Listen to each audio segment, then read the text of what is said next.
Hey guys, this is going to be a short video to talk about using in-text citations with a Shakespeare play, how to use direct quotes as you're transitioning over from your notes to your outline in your paper, and then what a works cited page is going to look like so you have a chance to kind of think back to 1101 and make some adjustments before your final assignment. So the first thing I want you to see is I've got a snip on the right side of the screen from the No Fear Shakespeare website. And that's where I think most of you are reading the play, is where most of you are kind of taking your notes. So as you are referring to the play, you're going to want to make sure you're using the original text, not the modern day translation, even though that's easier to understand. But we want to use the words and the language that Shakespeare actually wrote. The other thing you're going to notice is as you're going through and reading, about every 5 lines is identified. So right here we have line 5, right here we have line 10, and it's set up very much like poetry. So as you're trying to figure out what pieces of a quote you want to use, you use these numbers that are provided to help give you guidance. If you want to use the line before line 5, then you automatically know that must be line 4. If you want to use the 2 lines before line 5, then you know that that's going to be line 3 and line 4. And so what it does is it gives you a reference, so you're not having to begin in the beginning of a scene and count every line to figure out what line you're using. The problem with the website is that they're having to put 2 versions of the play on one page for you to see it easily. So you're going to find things like this, and you see where pitch is kind of left off of line 3, but it's not technically line 4. And what happened is they ran out of space. So pitch is part of line 3. And you can see it because clearly there's not the rest of the line that goes with it. It's kind of hanging out there by itself. But you're going to have to be careful if you choose to use the website version because sometimes you have something, you're thinking it's line 4, but it's not really. It's still part of line 3. But since you're only having to figure out 5 lines at a time, you'll be able to quickly see where one word should be hanging with another line. The other piece, when you go to use a quote, you're going to want to, in your paper, remind the reader who said it. So you don't necessarily need that as a writer because you've been studying this for weeks. You know exactly who said it. But as someone is reading this for the first time, giving them just a little bit of an idea to jog their memory is really helpful. So you'll notice I pulled a quote from line 10. And I'm going to pretend like I'm using that in my paragraph. But before I just sink that quote in all by itself, I'm going to introduce it by saying the character who actually stated it. So Miranda claims, had I been any god of power, I would. And that little bitty introduction, 1, helps the reader see we're transitioning from your thoughts to Shakespeare's quote.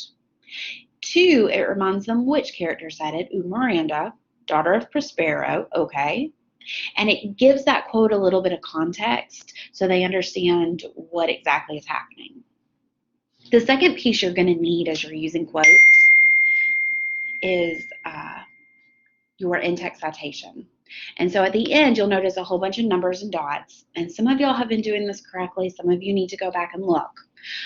But your in-text citation for Shakespeare is set up by acts, lines, and scenes. And I said that out of order. Acts, scenes, and lines.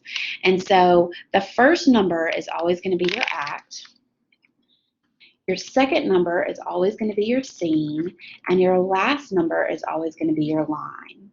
And so when you see something that looks like 2.1.10, because we're dealing with a Shakespeare play, you immediately know from MLA formatting that's Act 2, Scene 1, Line 10. So make sure you are citing all of your quotes that way. In the next piece, I wanted to show you how to quote several lines. And so we have Miranda pleads, comma, if by your art, my dearest father, you have, and then look at this really weird dash. Put the wild waters in this roar, allay them. The sky, it seems, would pour down stinking pitch. But that the sea, mounting to the welkin's cheek, dashes the fire out. And so my in-text citation got cut off. But what is here is Act 2, Scene 1, lines 1 through 5, and you'll notice that you see it right here. Well, in this actual quote, there are no dashes in the middle of it. But if you compare one quote to the other, you'll notice that these dashes are showing up at the end of the line break. And so what this lets you do is be able to take it from a more poetic format and put it into a sentence format because you're writing a paragraph. But Shakespeare created those lines,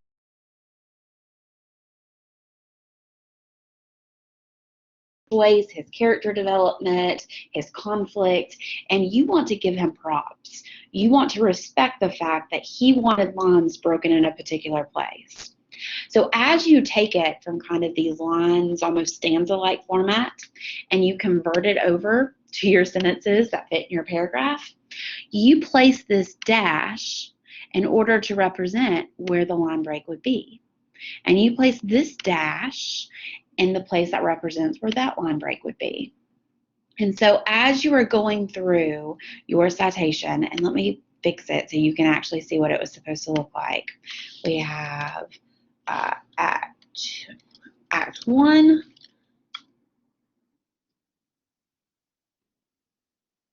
Nope, let's see. Act 2, Scene 1, lines 1 through 5. There we go. When you see that you've got more than one line being quoted, you're going to have more than one dash to represent that line break. So make sure as you are changing from your journals to your outlines, from your outlines to your paper, that if you're quoting more than one line, you've got that dash representing the line break Shakespeare created in the original format. The last thing I wanted to make sure we talked about was your Works Cited page. So with your Works Cited page, if you think back to English 1101, your sources are always in alphabetical order. Your first line is left normal, but your second line and anything that follows after that is going to have a hanging indent. And you're following MLA format. If you're not sure how to do that, the Al Purdue website is one of the best sources available.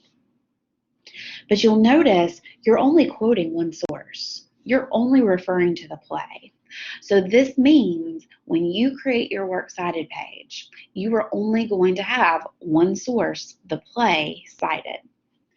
Because you're only using the play, and because we're not worried about page numbers, we've got really specific act, scenes, and line numbers that will never change no matter where it is.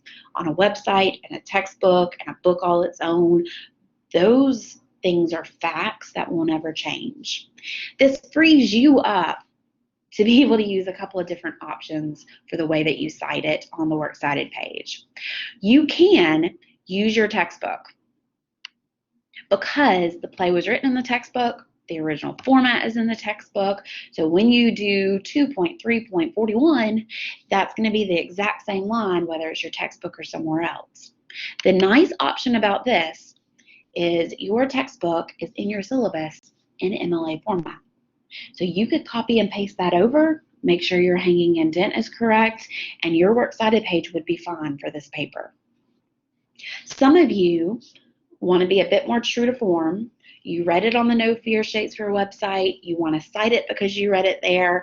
And so what you're going to do is you're going to cite it as a web page, which means you're building it by hand using that Al Purdue website to help make sure that you're doing it correctly. And in another video, I have a model essay, and the student actually did this. So you'll be able to kind of look at it, and you'll be able to make a few adjustments, but you can kind of follow their lead if that's the route you want to go in. Your last option is some of you may have chosen to buy this book, and you're reading it from an actual bound book. And if you wanted to stay true to form, cite it from the book you actually read, then again, you would be building it by hand using that Al Purdue website in order to show which one you used. However, because we are citing off of acts, scenes, and lines, any one of these three options are correct. It's up to you to decide which one you want to use for your paper. Always make sure when you look, you've got one source because you're only citing from one thing. Your first line is set up correctly. Your second line and anything that follows has that hanging indent, which you can build off of your Word document. And then if you're using an electronic source, you're going to have your access date listed at the end, which is the day you began reading and researching. It is not the day that you wrote your paper or the day that you turn in your paper. All right, so that was a real quick video. We were talking in-text citations, we were talking using direct quotes, and we were talking the Works Cited page.